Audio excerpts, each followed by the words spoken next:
के साथ है। आज देश के युवा जिस तरीके से रो रहे हैं, गिड़गिड़ा रहे हैं, निराश है जीवन से, अपने खुदकुशियां कर रहे हैं, उनके साथ हमारे कांग्रेस पार्टी हमेशा खड़ा है और खड़ा रहेगा।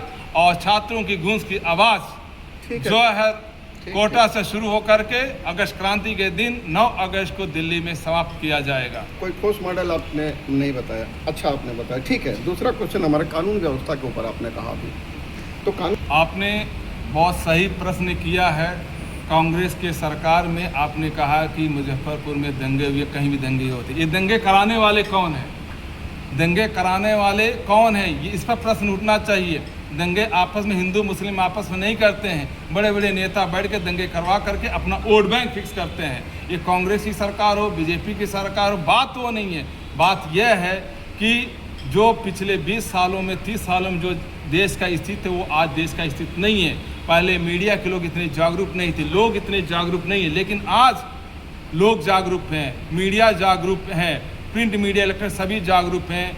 और इस तरीके का जो अपराध बढ़ रहा है, कानून को अपने सीमा में नहीं रख पा रहे, कंट्रोल नहीं कर पा रहे, लाइन ऑर्डर कमीशन नहीं कर पा रहे हैं, तो हम लोग इसका विरोध कर रहे हैं और करते रहेंगे।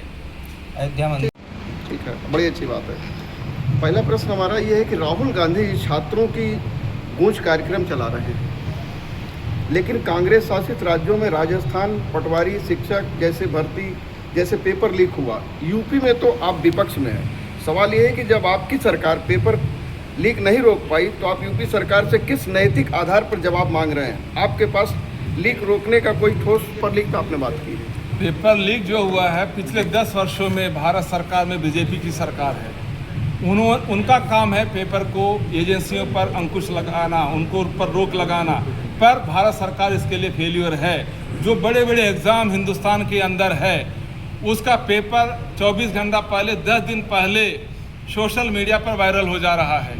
ऐसा क्यों? नीट जैसे एग्ज़ाम में जो 23 लाख 22 लाख बच्चे छात्र छात्राएं जो एग्ज़ाम में बैठे हैं उनकी परीक्षा स्थगित हो जा रहा पेपर लीक के कारण। जो माता पिता बच्चों को तैयारी करने के लिए बड़े शहरों में भेज रहे हैं, कोचिंग सेंटर ज्वाइन करा रहे हैं, उनकी पैसा बर्बाद हो रहे हैं। जो लोग अपने खेतों को बेच करके, सोने चांदी को गिरवी रख करके, खेतों को गिरवी रख करके अपने को बच्चे को पढ़ाने के लिए बड़े शहरों में भेजते हैं ताकि मेरा बच्चा पढ़ लिख करके डॉक्टर बने, इंजीनियर बने, IAS बने, IPS बने और देश की सेवा करे। लेकिन जो सरकार है उनका काम है बच्चों के उज्जवल भविष्य के लिए, उनकी एजुकेशन के लिए, उनके स्वास्थ्य के लिए और इन सारी शिक्षाओं के लिए जो है वो सही तरीके से एजेंसियों को दे ताकि पेपर लीक ना हो। आपने देखा होगा एक CBSE बोर्ड का 12वीं कक्षा का जो छात्र है जो नीट का एग्ज़ाम दिया था, उन्होंने किस तरीके से एजेंसी को खंगाल करके रख दिया। उन्होंने आरोप लगाया, उनका आरोप सत्य निकला। एजेंसियां सारे मिली जुली भगत हैं। इन्होंने क्वेश्चन को ठीक तरीके से नहीं बनाते हैं। क्वेश्चन बनाने वाले जो प्रोफेसर, जो पढ़े लिखे लोग, उच्च वर्ग के लोग बैठे हुए हैं, वो पेपर बनाने के बाद सोशल मीडिया में अपनी टीम को भेज देते हैं। ठीक है।